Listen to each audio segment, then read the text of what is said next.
আসসালামু আলাইকুম। সংবাদে আপনাদের সবাইকে স্বাগতম জানাচ্ছি আমি নুসরাত। শুরুতেই সংবাদ শিরোনাম। বাংলাদেশের সর্বশেষ গুরুত্বপূর্ণ আপডেট সংবাদে আপনাকে স্বাগত। শুরুতেই সংবাদ শিরোনাম, পরে বিস্তারিত। প্রথমেই জানাবো আমাদের হাতে থাকা সর্বশেষ গুরুত্বপূর্ণ সবথেকে তাজা আপডেট সংবাদ। খুলনায় এনসিপির নেতা গুলিবিদ্ধ, সন্দেহভাজন বান্ধবী আটক। খুলনায় জাতীয় নাগরিক পার্টি এনসিপির শ্রমিক সংগঠন শ্রমিক শক্তির কেন্দ্রীয় সংগঠক ও বিভাগীয় কমিটির আহ্বায়ক মোতালেব শিকদারকে গুলির ঘটনায় যুব শক্তির নেত্রী মোসাম্মাদ তনিমা ওরফে তন্নিকে আটক করেছে জেলা গোয়েন্দা পুলিশ ডিবি। আজ নগরীর সদর থানা এলাকা থেকে তাকে আটক করা হয়। খুলনা মহানগর পুলিশের গোয়েন্দা বিভাগের পরিদর্শক তৈমুর ইসলাম এই তথ্য নিশ্চিত করেছে। এরপর জানাবো, পুরান ঢাকায় 14 তলা ভবনে ভয়াবহ আগুন। রাজধানীর পুরান ঢাকার আর্মিটোলা এলাকায় একটি বহুতল ভবনে অগ্নিকাণ্ডের ঘটনা ঘটেছে আজ। বাবুবাজারের হাজি টাওয়ার নামের 14 তলা ভবনের 6 তলায় আগুন লাগে। ফায়ার সার্ভিসের সূত্র থেকে জানা গেছে ভোর 6টা 40 মিনিটে আগুনের সংবাদ পেয়ে মাত্র 5 মিনিটে ঘটনাস্থলে পৌঁছে আগুন নিয়ন্ত্রণের চেষ্টা শুরু করে ফায়ার সার্ভিসের ইউনিটগুলো।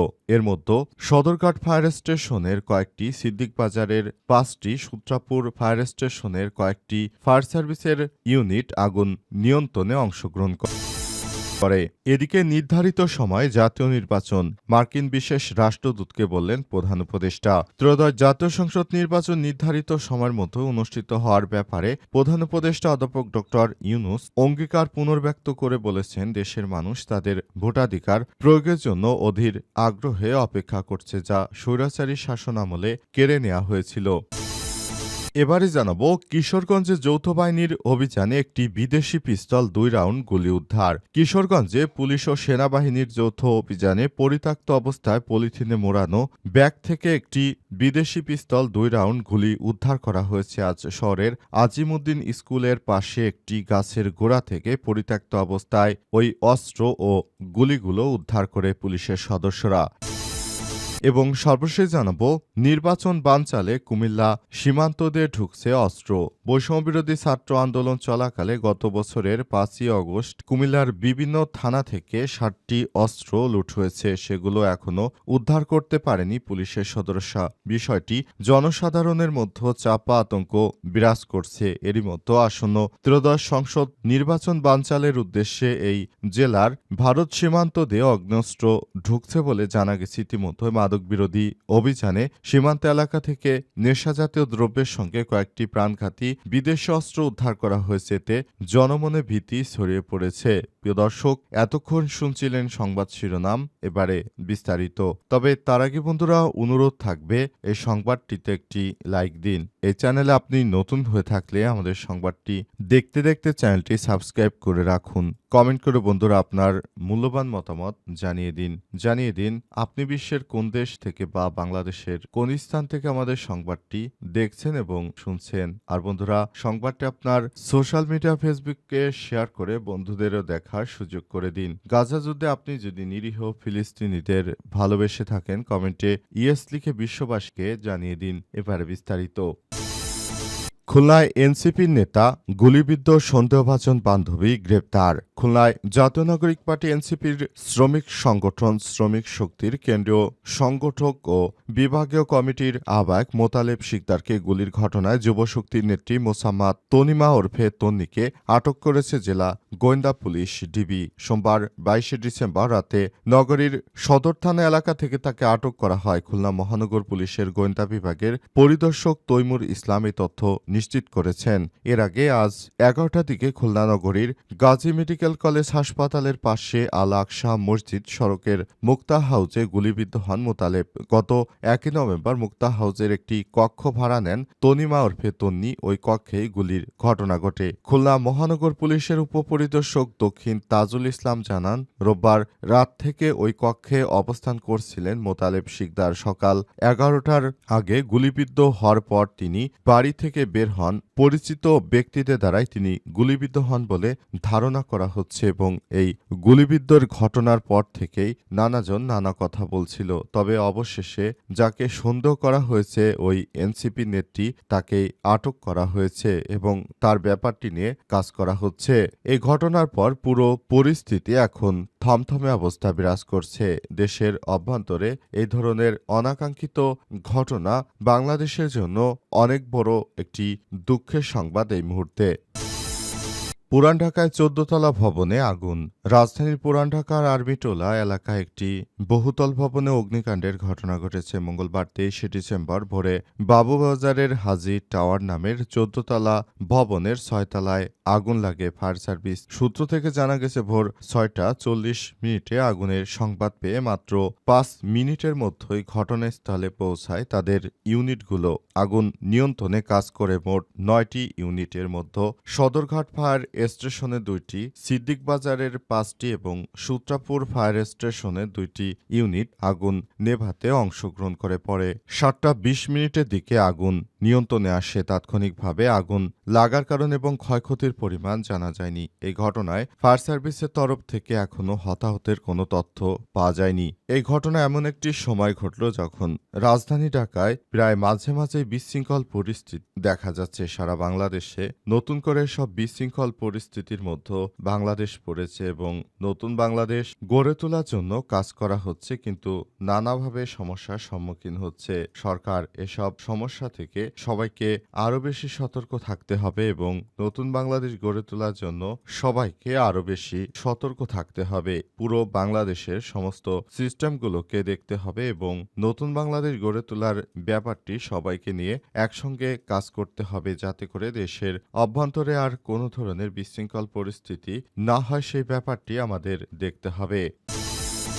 নির্ধারিত সময়ে জাতীয় নির্বাচন অনুষ্ঠিত হবে, মার্কিন রাষ্ট্রদূতকে বললেন প্রধান উপদেষ্টা। ত্রয়োদশ জাতীয় সংসদ নির্বাচন নির্ধারিত সময় অনুষ্ঠিত হওয়ার ব্যাপারে প্রধান উপদেষ্টা অধ্যাপক ড ইউনূস অঙ্গীকার পুনর্ব্যক্ত করে বলেছেন, দেশের মানুষ তাদের ভোটাধিকার প্রয়োগের জন্য অধীর আগ্রহে অপেক্ষা করছে, যা স্বৈরাচারী শাসন আমলে কেড়ে নেওয়া হয়েছিল।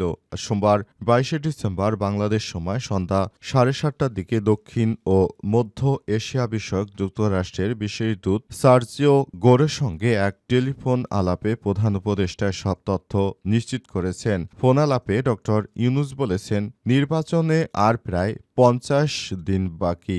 আমরা একটি অবাধ, সুষ্ঠু ও শান্তিপূর্ণ নির্বাচনের আয়োজন করতে চাই। এটি যেন স্মরণীয় হয় সে লক্ষ্যে আমরা কাজ করছি। প্রধান উপদেষ্টা বলেছেন, ক্ষমতাচ্যুত স্বৈরাচারী শাসন আমলের সমর্থকরা নির্বাচন প্রক্রিয়াকে ব্যাহত করতে বিপুল অর্থ ব্যয় করছে এবং তাদের পলাতক নেতারা সহিংসতা উস্কে দিচ্ছে। তবে তিনি জানান, অন্তর্বর্তীকালীন সরকার যে কোনো পরিস্থিতি মোকাবেলায় সম্পূর্ণ প্রস্তুত। প্রায় আধা ঘণ্টাব্যাপী এই সংলাপে বাংলাদেশ ও যুক্তরাষ্ট্রের মধ্যে বাণিজ্য শুল্ক নিয়ে আলোচনা হয়েছে। আশা করা হচ্ছে দুই দেশের মধ্যে সম্পর্ক আগের থেকে আরও বেশি ভালো করার জন্য তারা কাজ করবে এবং অন্তর্বর্তীকালীন সরকার যুক্তরাষ্ট্রের ঘোষিত যেসব শুল্ক রয়েছে সেসব শুল্কর ব্যাপারটি নিয়ে আরও বেশি অ্যাক্টিভ এবং কাজ করছে।